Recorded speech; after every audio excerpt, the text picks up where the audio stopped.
Narito ang kumpletong update at pagsusuri sa kasalukuyang lagay ng panahon sa oras na ito tungkol sa Bagyong Imong na kilala rin bilang Ko-Mei. This is presented to you by Education 4708. Just proceed to view the full content. Batay sa Pag-asa Bulletin No. 5 na inilabas kanina, Hulyo 24, 2025, si Imong ay matatagpuan sa 245 kilometro kanluran ng Baknutan, La Union at kumikilos patimog kanluran sa bilis na 25 kilometro bawat oras. Ang paggalaw na ito ay sa totoo lang medyo kakaiba. Nagpapakita ng paikot na pattern bago ito inaasahang liliko pahilaga-hilagang silangan. Isang kilos na naimpluwensyahan ng high pressure system at ng hangin sa paligid. Ang pabago-bagong galaw na ito ay nagpapataas sa kawalan ng katiyakan sa oras at lokasyon ng pagtama ng imong sa lupa. Habang nanganganib ang Pangasinan at ang rehiyon ng Ilocos, maaaring magbago ang lakas ng direksyon ng bagyo. Kaya, oo, kailangan talaga itong bantayan ng maigi. Ang tuloy-tuloy na hangin ay nasa 110 kilometro bawat oras na may pagbugso na umaabot sa 135 kilometro bawat oras. Ang sentral na presyon ay nasa 980 hektopascal. Ang malakas na hangin ng bagyo ay umaabot hanggang 220 kilometro mula sa sentro. Yan po ang radius o area na inaabot na lugar mula po sa sentro. Malapit na ngayong maging typhoon category si Imong na nasa severe tropical storm category pa sa kasalukuyan. Dahil sa mainit ang temperatura ng dagat sa kanluran ng Luzon, mayroon itong malaking tsansa at talagang magandang kondisyon para lumakas pa. Nagbabala na ang pag-asa na maaari itong maging typhoon bago tumama sa lupa. Isang sitwasyon na sa totoo lang ay nagpapaalala sa mga bagyo tulad ng Igay noong 2023 o Falcon sa parihong taon. Nakataas ngayon ang signal number 3 sa mga lugar ng Kanlurang Pangasinan at La Union. Asahan ang malakas na hangin ng bagyo sa loob ng 18 oras.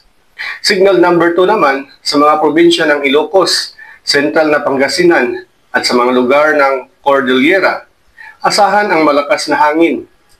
Signal number 1 naman sa malawak na bahagi ng Hilaga at Gitnang Luzon kasama ang Isabela, Nueva Ecija, Zambales, Tarlac at Quirino. Asahan rin ang malakas na hangin. Sa tropical cyclone wind signal number 3 ay may potensyal na pinsala sa mga estrukturang magaan hanggang katamtaman. Malamang ang pagkawala ng kuryente ang pangunahing dahilan sa pinsala ng hangin sa mga linya ng kuryente.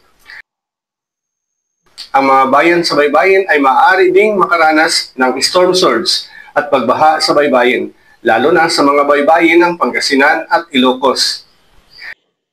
Ang pinagsamang epekto ng Imong at ng pinatinding habagat ay nagdudulot ng malawakang pag-ulan at sa gayon sa Metro Manila, Central Luzon, Calabarzon, Bicol, Visayas at ilang bahagi ng Mindanao.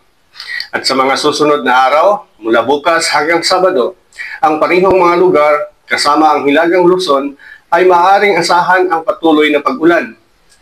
Kahit hindi direktang tumama sa lupa si Imong, sa ilang probinsya, palalakasin pa rin ito ang ulan ng habagat.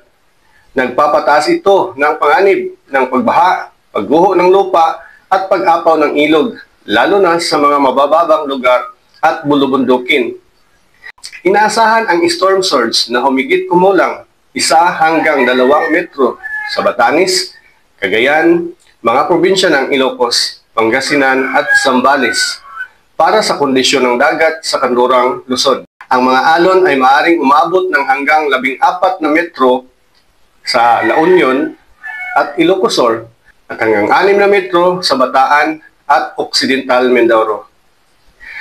Ang mga ito ay lubhang mapanganib na kondisyon ng dagat at sa totoo lang, hindi talaga ligtas lumabas doon. Lahat ng operasyon sa dagat ay suspendido sa ngayon. Ang maliit na bangkang pangingisda at maging ang mas may malalaking barkong pangkargamento ay dapat nang maghanap ng kanlungan kaagad.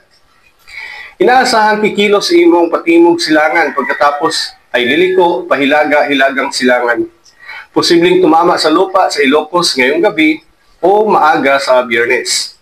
Pagkatapos tumawid sa lupa, maaaring lumabas ito sa Luzon Strait malapit sa Babuyan Island. May posibilidad na maging typhoon ito bago o habang tumatama sa lupa. Ang posibilidad ng pagtama sa lupa na may lakas na typhoon category ay talagang nagdudulot ng pag-aalala para sa agrikultura, infrastruktura at mga operasyon sa pagnikas. Mahalaga rin ang timing.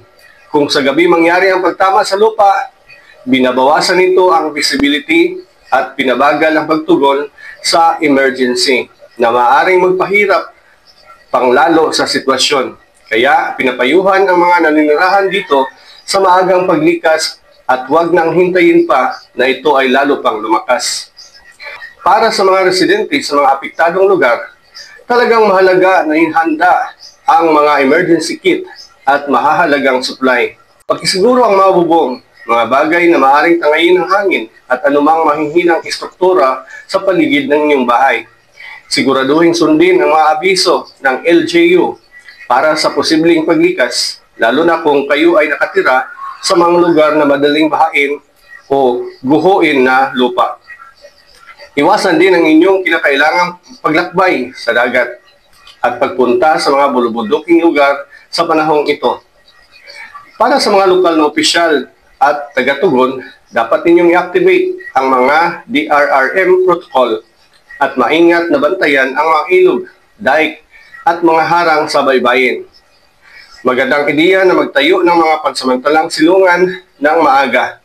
Gamitin ang oras bago ang buong paglakas para sa paghahanda ng rescue at relief upang manatiling ligtas ang inyong komunidad hanggat maaari. Ang bagyong Imong, alam mo, talagang nagpapakita ng komplikadong banta ng mga tropical cyclone. Hindi lang mula sa hangin, kundi pati rin mula sa pinatinding ulan ng habagat, pagbaha sa baybayin at matagal na pagkalantad sa malupit na kondisyon ng dagat. Hindi lang ito isang kaganapan ng bagyo, kundi isang multi-hazard scenario na nakaapekto sa lupa, dagat at infrastruktura. Ang bagyong Imong ay hindi lang isang dumadaang bagyo. Ito ay isang high-risk system, lalo na para sa Hilaga at Gitnang Luzon.